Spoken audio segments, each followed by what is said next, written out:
Thanks for tuning in to today's podcast. Please remember that all of the information in this podcast episode is limited to general information only.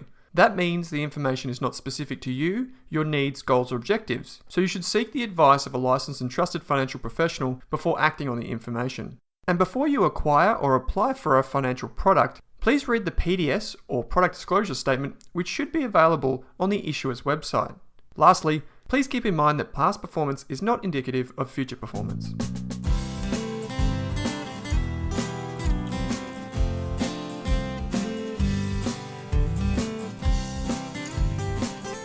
Kate Campbell, welcome to this episode of the Australian Finance Podcast. It's good to be back, Owen. Now we're out of lockdown. Yep, one AstraZeneca vaccine done. It was a bit of an ordeal, but we got there. Yes, indeed. So this is the August 2021 Q&A. We've got some great questions. You've lined up 4 questions that are, I guess, really important to a lot of investors, and one that's kind of news to me, which is this first one. But before we get to that, just remember that anything that we say and any questions that we answer on this episode are strictly limited to general financial advice. So even though we take questions from the audience, which we absolutely love, we can't tell you what's right for your situation because we simply don't know your situation. And that's not our business. We're not financial planners. If you want that type of advice, you'll have to see a financial planner. And if we recommend or suggest even any ETFs, just remember to read the product disclosure statements and consider the risks before investing. Okay, Kate, there's a side note here, which is an interesting thing, and I see this all the time when I'm on Twitter. Explain. Yeah, so I had a listener message me the other day, and they'd actually been contacted by someone on Instagram who was a sort of a scam duplicate account of another popular finance person on Instagram. And I'm seeing this happen a lot. It happens on Twitter and Instagram, whereas someone with maybe 10,000 followers on one of those social media sites, they'll have their whole account duplicated by a scammer that'll then start messaging people out of the blue about crypto or various money-making opportunities. So I think it's really important to watch out that you might be really excited to receive a message from someone you follow on Instagram, but just make sure it's the real account because it's really easy just to copy someone's content. And I don't want anyone to get scammed that way. So most of these people won't message you out of the blue. So if you are getting messages out of the blue about crypto, it's probably not the real account. Okay, interesting. Yeah, I'm just Googling, searching on Twitter for my own username. I don't think I'm as lucky as some of those investors to have someone copycat me, but there is an Owen Rask from, it looks like, not Australia, looks like American. So if you're following OARASK, that's not me. I don't think anyone was confused about you. I don't think he's going to give you crypto advice anyway. You're not quite Instagram famous yet. But how about you? Is anyone copying you? No. I'd rather not get to that point. But I'm just saying as a warning, just be careful there. Yeah, cool. Yeah, and it's a fair point. We do see a lot of them. Some of the people that have been on the Investors podcast, which is the other show that we have, I've seen fake accounts pop up for them. And it's been, what's equally concerning is one of the people that I interviewed who's very popular online. He's actually since left Twitter, and someone's taken his kind of photo and started impersonating him. Yeah. So, yeah, it can be very concerning and very confusing. So make sure you basically don't take any advice from Twitter in the first place and you just use it, or Instagram, and you just use it as a place to get information but not actually act on anything and never give your credit card information up, all those sorts of things. Yeah. So that's a good warning, Kate. Okay, first question here. Maybe I'll throw this one to you because it's just kind of an interesting one. Someone said that their shares have disappeared. Yeah. So one of our listeners has contacted me as well a few weeks ago saying that their shares in one of the companies that they owned in their brokerage account had just completely vanished from their brokerage account and to their share registry. And they just had no idea why. He wanted me to share this with other listeners who might not be aware. So after a few back and forward messages with him, I worked out what the stock code was for the company he had. Mm-hmm. I went to the ASX, the Australian Securities Exchange website. So I think it's asx.com.au. Mm-hmm. And I typed in that ticker code and I looked at their recent announcements. And sure enough, there was a recent announcement saying that the company was clearing out what's called unmarketable parcels. So because this investor had less than $500 invested, from time to time companies, especially smaller companies, want to save costs on share registries because they might be paying per person or a percentage-based fee. So they want to, like if it's in this case, this company had less than a $20 million market cap. Yep. So it was a pretty small speculative company. And the thing is, a lot of these companies don't begin that way. So when he initially purchased the shares, he might have had $1,000 or $2,000 in this company and was perfectly easily able to sell that parcel of shares. But because maybe the share price dropped or something happened along the way, suddenly that parcel is less than $500. So what companies are allowed to do, the ASX sets out a process, or the company can have it in their constitution.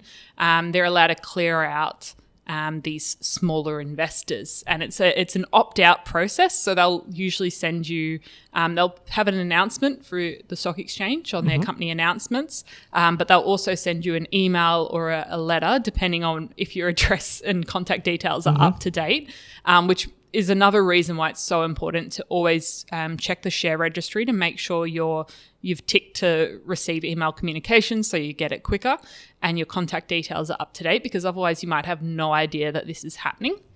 Interesting. And then really you have the option to opt out. So if you have a really small parcel, you might not actually, and you don't see the email or you don't see the letter, suddenly this could happen without you being even aware of it, which was what happened in this case. So this person still owns the shares, right? They're just not listed on the stock exchange? No. So what the company's still listed, but they clear out all of the smaller investors' shares. So they might, they'll sell the shares off and then they'll give you cash. Oh, right. That's how it so works. they'll give you, in the notice, it'll explain what process they're doing. In how they're going to do it, and it will tell you when you receive the cash. So in this case, the company he had, it was actually a few weeks later. So the shares did disappear from his brokerage account and share registry because they no longer existed, and he wasn't going to receive the cash for a few weeks because he didn't opt out. So even though he wanted to retain ownership of those shares, he didn't get to because he didn't know this was happening. So I think that's it's really important to know, especially if you do have a really small parcel under $500 of shares, which in a small company. Yeah, because usually through most brokers you can't sell that, and you might have to transfer it via off-market transfer or some sort of different sale method. So be aware that this can happen.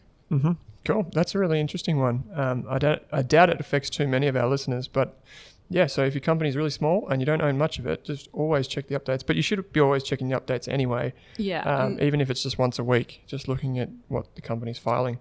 Yeah, and I thought it was also another good question to talk about other reasons why your shares might disappear from your brokerage account, because that did get me thinking about that wider topic. Yeah, sure. So what are some of the reasons? Yeah, so I guess one of the big things, if someone says, help, my shares have disappeared, I would always look at the company code.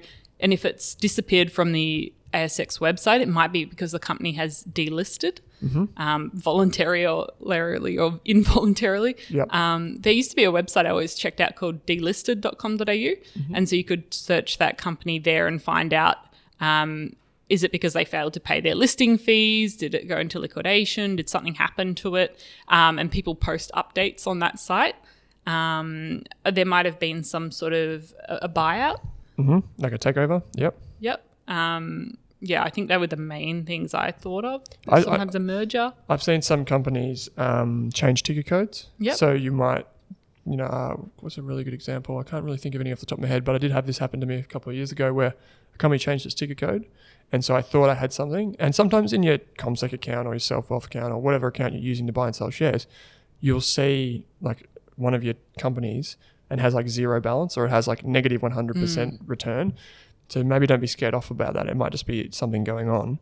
The other thing that to be mindful of is that, if a company breaches listing rules for long enough, they'll be delisted. So I know there was one video game company, a really small company, that got forcibly delisted. The other thing is that ETFs can also delist. And we've seen this a lot in the last, say, 12 to 18 months because of COVID and also just in the lead up to COVID. We had some ETFs delist from UBS. So UBS closed down a lot of their ETFs because they just weren't big enough. And there's a question further on the chat about does the size of an ETF influence its returns? But yeah, in this case, those ETFs just weren't profitable for UBS, so they closed them. They kept some of them as unlisted funds. But yeah, so there's reasons why a company or an ETF will disappear. It's always just important to stay up to date with the news. Check the announcements tab inside your brokerage accounts. And just keep your registry details up to date. I think that's super important to do. So you are aware of these things. And you're aware of things like share purchase plans and other interesting things. Yeah, that's Computer Share, Link Market Service, Boardroom, heaps of those different share registries that you should get a letter from when you buy shares. But you can also register online using your HIN and the information that you receive from your brokerage account. Yeah. So just check that out. Okay, so this is a really interesting question. And and I think this question you'll quite enjoy, Owen. Yes. So this one comes from Jacob via Facebook. Wonderful that it's come via Facebook. How do you obtain financial information from new companies? E.g. for Endeavour Group is a new company on the ASX. Do I need to wait until they have been trading for at least one reporting period or longer before this information becomes available? Hopefully this makes sense. So just a bit of context. Endeavour Group is basically the liquor department of Woolworths. So the business has been split off because they thought it was more valuable as two separate pieces rather than one whole.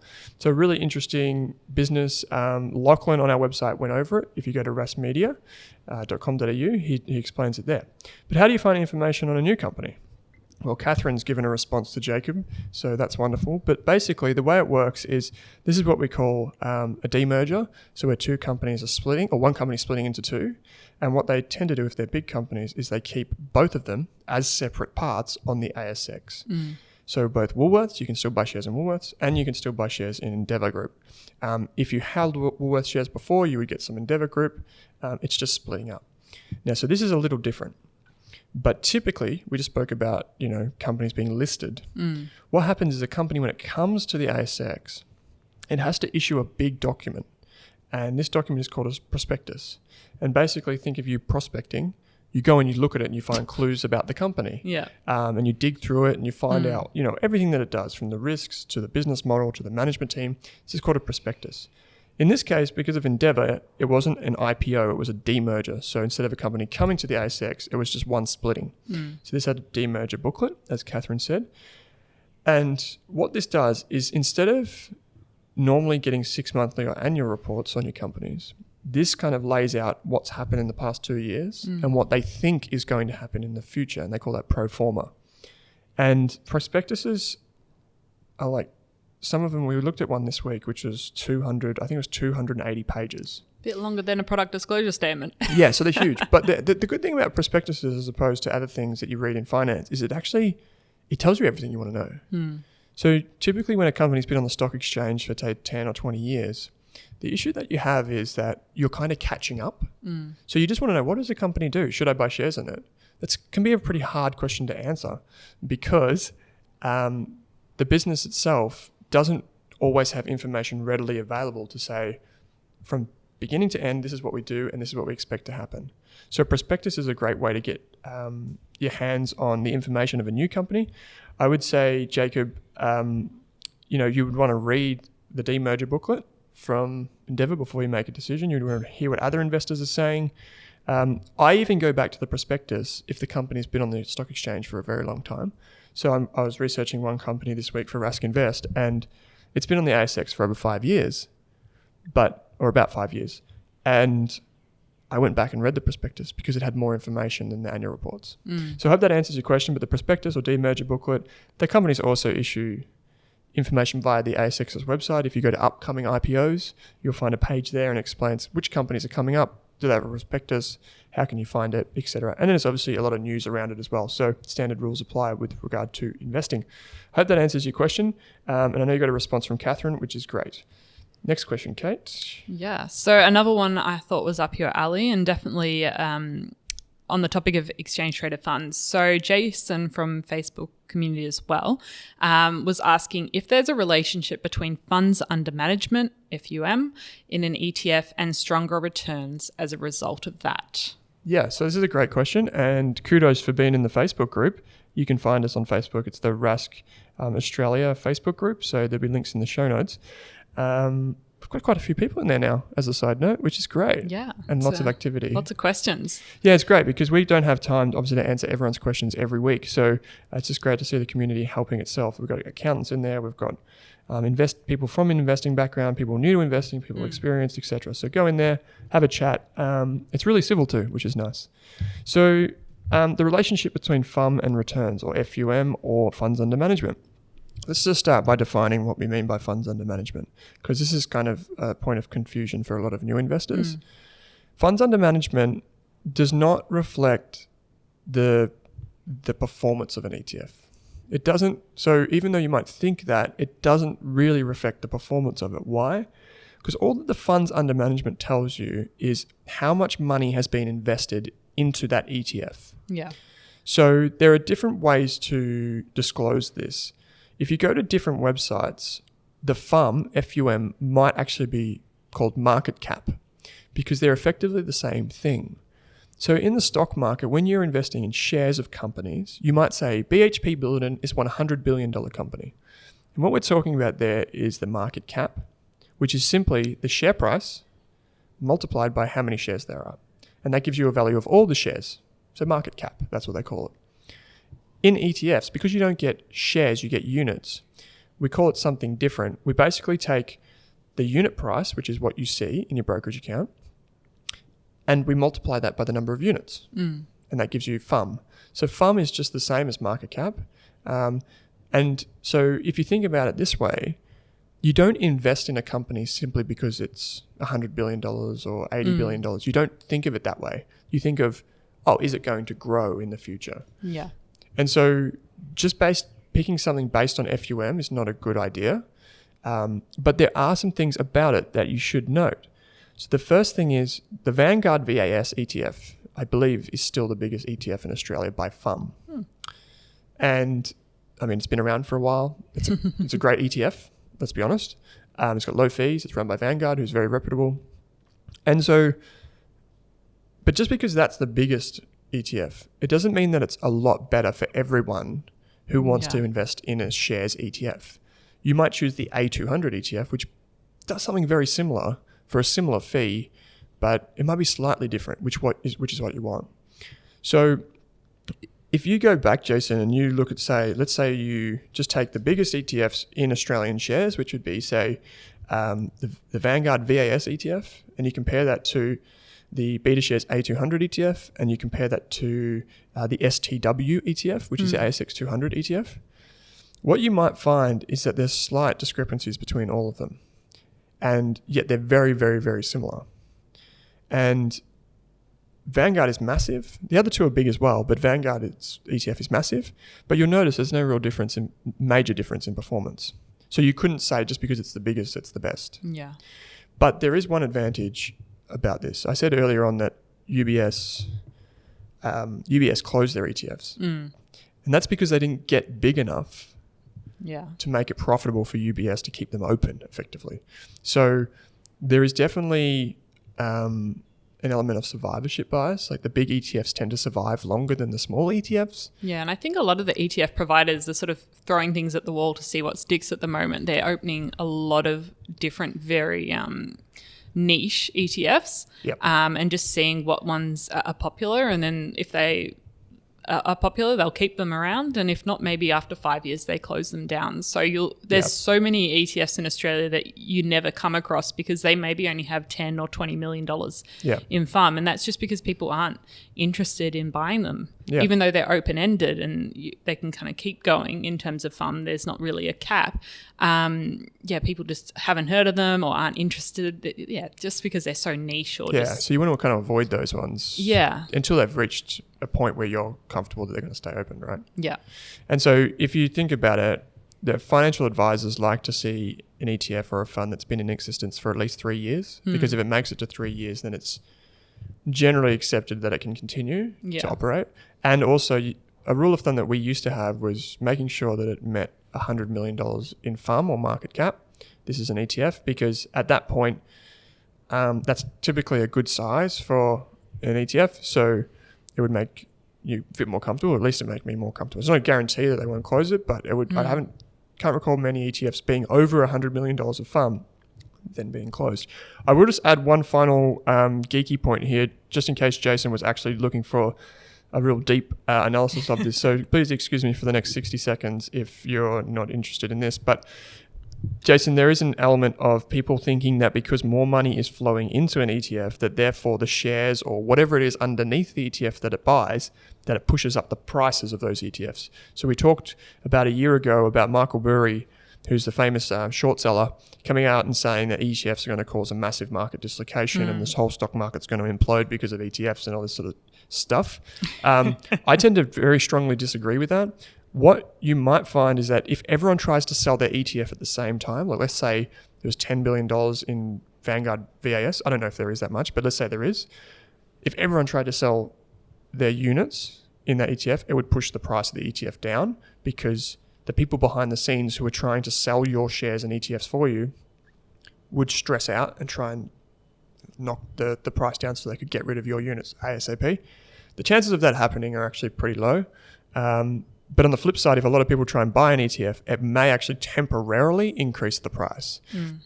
Might be very small, but that's why you got to look at something called the spread, Jason. So look at the spread that's generally published on the ASX every month. We publish it on Best ETFs, and typically the way it works is the larger the ETF, the lower the spread, which is what you want. Yeah, so it's that's a bit more efficient if they're larger and they can spread their costs across the... Yeah. So think of the spread as like you jumping in or jumping out of the ETF. You don't want to jump too far.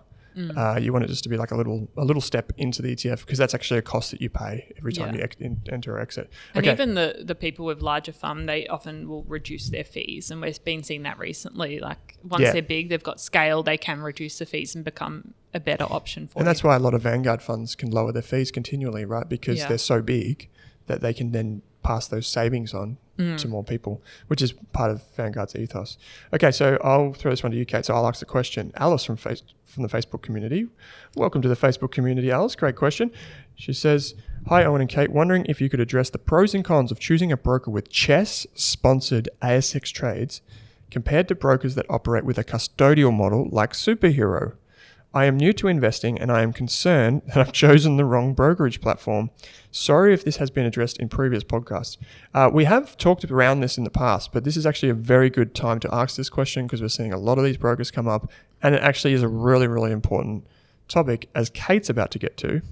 I'll throw it over to her. Yeah, absolutely. Thanks, Alice. And we've actually had this question from a lot of people over the last few weeks coming through via email and Instagram and Facebook. So it's definitely topical. And I think I think someone was talking to us the other day about the race to zero in terms of brokerage fees in Australia.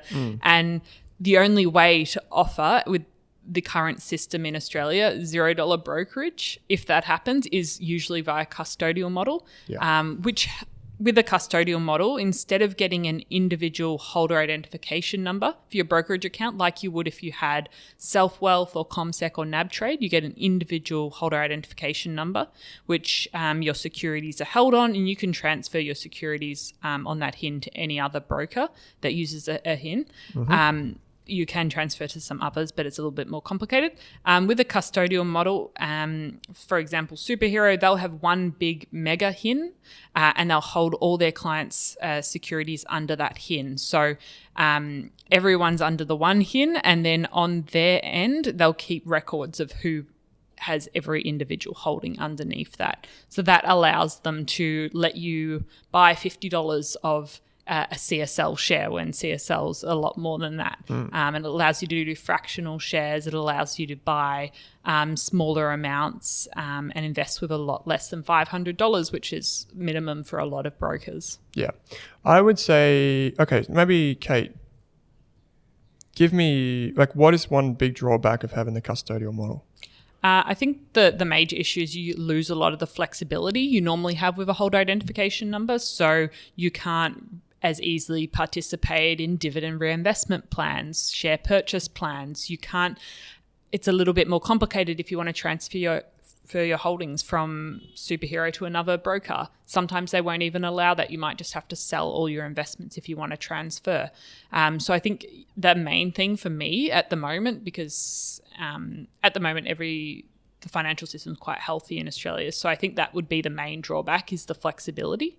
And then I think the other the danger, which I don't want to scare people because it's quite a small risk, but that if something does happen to a broker that uses a custodial model, it does take a lot longer to get access to your funds because they have to bring in a liquidator, and they're going to have to sort through all the records to make sure they know exactly what securities under that mega HIN belong to every individual, and then they have to allocate it to everyone, and they may be able to find a new custodian, or they might just liquidate and transfer you. But sometimes if something a bit cheeky's been happening in the back end, not all of the money that should be there might be there, and so you might only get 90 cents on your dollar back or something like that. But that's worst case scenario. Yeah. So just so everyone's aware of this, in Australia, there's only one major stock exchange, which is the ASX, whereas overseas there are multiple. And what that means is that the ASX doesn't have to compete with anyone.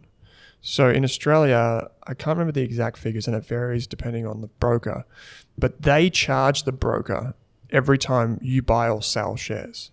And so that's why you can't go to zero brokerage, because the brokerage accounts have to pay the ASX regardless. That's if they use the CHESS system. If they don't use the custodial system, I imagine there's some other sort of workaround there. That's why they can go to zero or near to zero.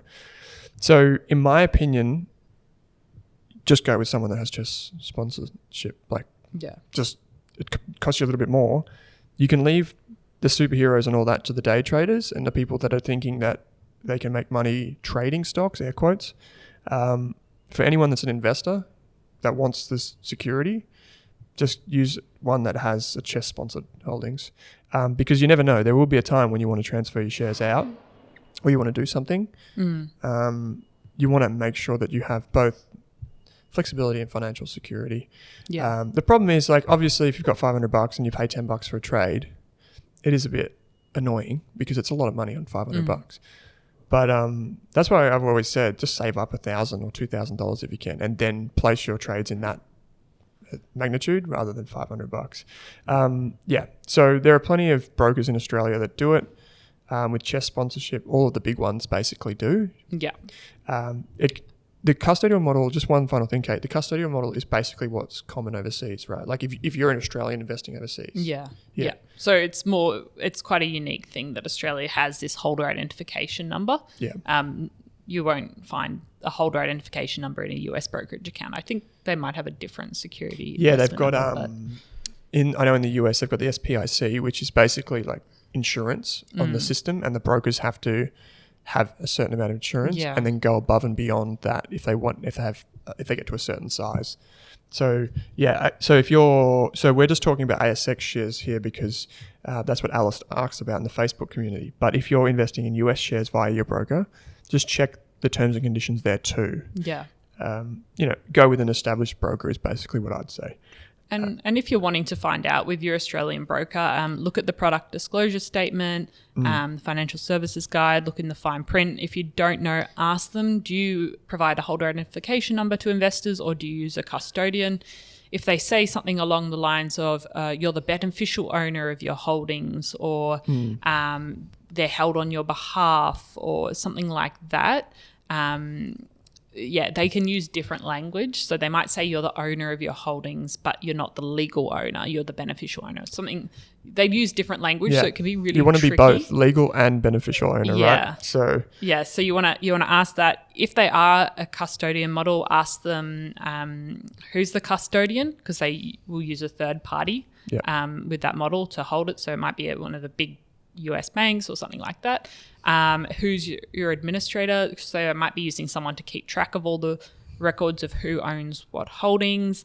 What would happen? Even ask them the question, what would happen in the event the company goes under? Just to find out the process and who's involved there. Because if something does happen, you want to know who you need to contact to find out what's happened to your funds. If you're going to, I would also just throw on here, that's a really good point. Like, that's how you do it. The other thing I'd throw on here is if you're going to change brokers and you are on one of these platforms that don't have CHESS, maybe consider doing it soon. Because if you're going to be investing more money over time, you're going to pay capital gains tax if you can't transfer the shares in specie. So meaning if you can't just transfer your shares directly to another broker, you may have to sell your shares in order to transfer, which would trigger a capital gains tax event.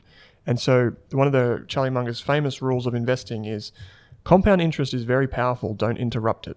And tax is the easiest way to interrupt your compounding. If you have to buy and sell constantly, hence why day trading again doesn't work, you're going to end up in a position where you're losing so much of your wealth through tax.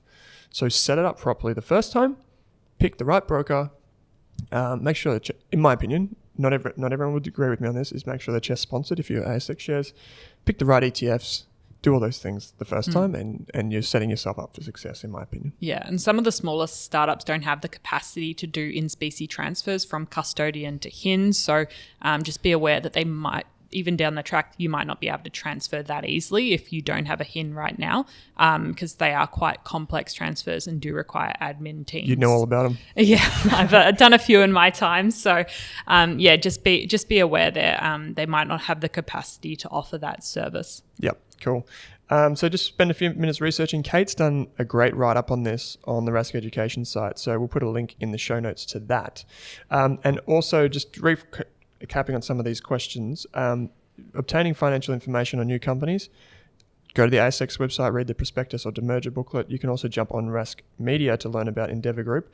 The relationship between FUM and returns, there isn't necessarily one, although FUM is a good signal that the ETF is very popular, and the spread could be quite low. So you can check out the spreads on the issuer's website, or you can head to our website, bestetfs.com.au. My shares have disappeared. Fascinating thing that would be very scary if you woke up and you realize they weren't there. Yeah. I think the guy thought he'd been hacked. And I mean, that might be your first thought if you haven't checked out the announcement. So it's a good thing to keep your share registry details up to date and keep an eye on the announcements. You can set up notifications on most of the apps now to send you a notification when there's a major announcement. Yep. And just in conclusion, if you've enjoyed this episode, we've got a few things here for you. Jump onto iTunes, Apple Podcasts, and leave us a review. Spotify, we love to hear from you, but we equally love reviews. You know, we're very fortunate, aren't we, Kate, that our podcast is actually very popular now. Listeners seem to enjoy listening to us for whatever reason. Hopefully you've learnt something from us. If you have learnt something from us, leave us a review, because I actually noticed the other day, not to be envious, but some of the other podcasts that are in the podcast, library beside us have a lot more reviews than us, and makes me sad. So please jump on there. Leave us a review, just even hit whatever stars, give us an honest review. And the final thing is, if you want to join us, you want to join one of our membership services, you want to learn, the types of companies that we're investing in, you can join our Rask Invest service and you'll get $100 off. There's a link in the show notes. Just enter the coupon code at checkout, AFP. Sounds like the Australian Federal Police, but it actually stands for Australian Finance Podcast. No, my dad actually thought it the other day. I said, I've got an AFP recording. And he's like, Australian Federal Police? What? Are you joining? And you can also use it on our ETF service, which is where we identify our 12 favorite ETFs and roll them into some portfolios that you can follow in your own brokerage account. We've actually just dropped the price of that. It's down to $99 and it's for lifetime access. Yeah, pretty sweet now. It's pretty sweet. And so the code will get you $50 off. So you can see which ETFs we recommend to our members for $49, and you can keep it for life. So sounds good. Pretty cool. Yeah. So all that's in the show notes. Kate, as always, thanks for listening. Thanks for joining me. Thanks for tuning in to this episode of the Australian Finance Podcast, where our mission is to improve the financial futures of all Australians. If you'd like to learn more, create a free account at rask.com.au/account to download free episode workbooks, bonus resources, and take our amazing free personal finance courses. You can also join our online community by following the link in the description. If you enjoyed the show, what we'd love is for you to leave us a snappy review on iTunes. And you can follow us on Twitter and Instagram at Rask Australia. Kate and I are also on both of those channels. Finally, if you have any feedback, suggestions for episodes or guests to come on the show, or you just have a question for us, shoot us an email at podcast@rask.com.au.